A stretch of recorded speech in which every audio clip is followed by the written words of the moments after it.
Bonjour à tous et à toutes. L'objectif de cette courte vidéo est de vous résumer le projet de recherche que je mène tout en fournissant du matériel susceptible d'alimenter la discussion à l'issue de cette vidéo. La recherche que j'évoque ici porte sur le traitement médiatique des collections des musées d'ethnographie. La question centrale est comment les médias traitent la question des collections des musées d'ethnographie, ce depuis 1990 jusqu'à aujourd'hui. L'objectif est triple. Premièrement, décrire les discours portés sur les collections ethnographiques dans les médias et saisir les grandes tendances et changements. Deuxièmement, comprendre les enjeux qui traversent cette médiatisation et par quoi elle est portée. Finalement, comprendre la réception du travail de recherche muséale dans l'espace public au prisme des médias. Méthodologiquement, cette recherche s'inscrit dans un double cadre disciplinaire, celui de l'anthropologie d'une part, et celui des sciences de l'information et de la communication d'autre part. Elle en mobilise les méthodes, dont notamment la constitution d'un corpus médiatique, de presse écrite, et son codage et son analyse. Ce corpus est composé des grands médias écrits, papier ou en ligne, édités en France au niveau national. Le corpus réunit tous les articles publiés entre 1990 et 2019 par ces médias, en ligne ou dans leur version papier, et qui traitent des collections des musées d'ethnographie. Cette recherche est encore en cours, et je ne peux donc pas vous en présenter vraiment les résultats, mais j'aimerais par contre évoquer ici les pistes principales. Tout d'abord, la recherche montre que les articles portant sur les collections ethnographiques s'inscrivent dans deux rubriques majeures et une troisième mineure. L'art et les dossiers thématiques d'une part, puis dans un second temps, dans les rubriques économiques, notamment lorsque ces articles portent sur les recherches effectuées dans le cadre du marché de l'art, ce qui arrive assez fréquemment.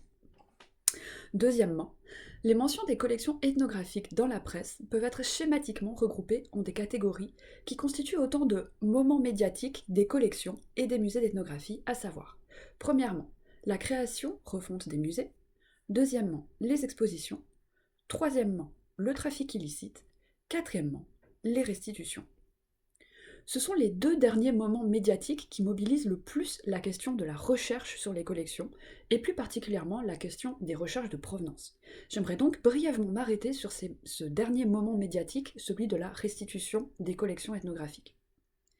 Ce dernier, il évolue sur plusieurs points entre 1990 et 2019. L'hypothèse de départ de la recherche était qu'il y avait des musées stars et que c'était autour de leurs collections que s'était articulée la visibilisation des recherches sur les collections ethnographiques, et notamment autour des débats sur les restitutions. Cette hypothèse, elle semble contrecarrée par les premiers résultats.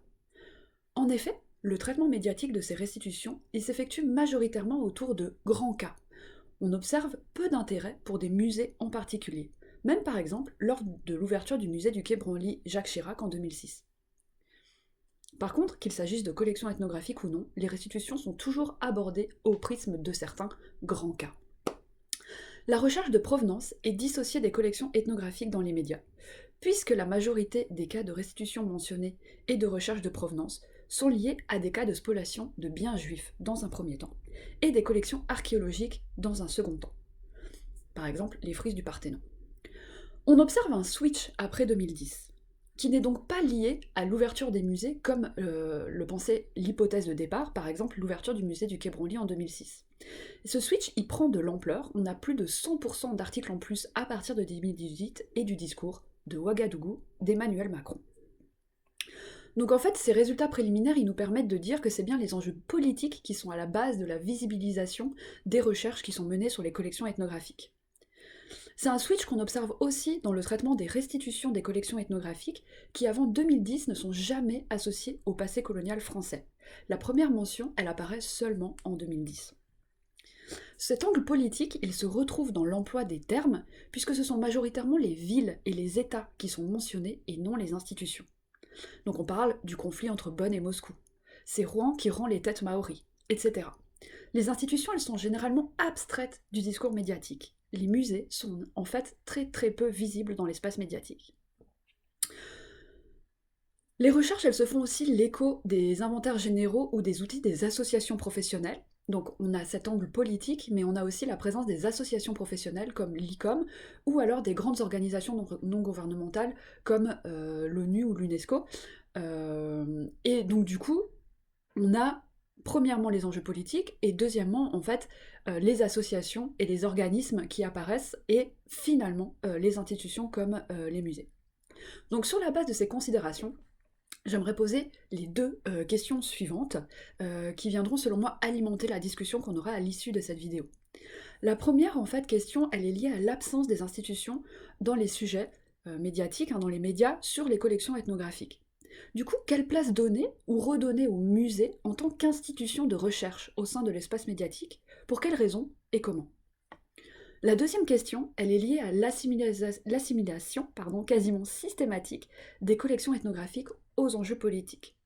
Du coup, on peut se demander quelles sont les collaborations possibles entre le monde de la recherche, ses acteurs, ses institutions, etc., et le monde médiatique, et est-ce qu'il est pertinent de séparer cette recherche, notamment cette recherche de provenance, de l'actualité politique dans l'espace médiatique, sans pour autant oblitérer, nier le fait qu'il y a des enjeux politiques qui sont présents dans toutes les recherches. Voilà, je vous remercie de m'avoir écouté et je me réjouis de discuter de ces points avec vous.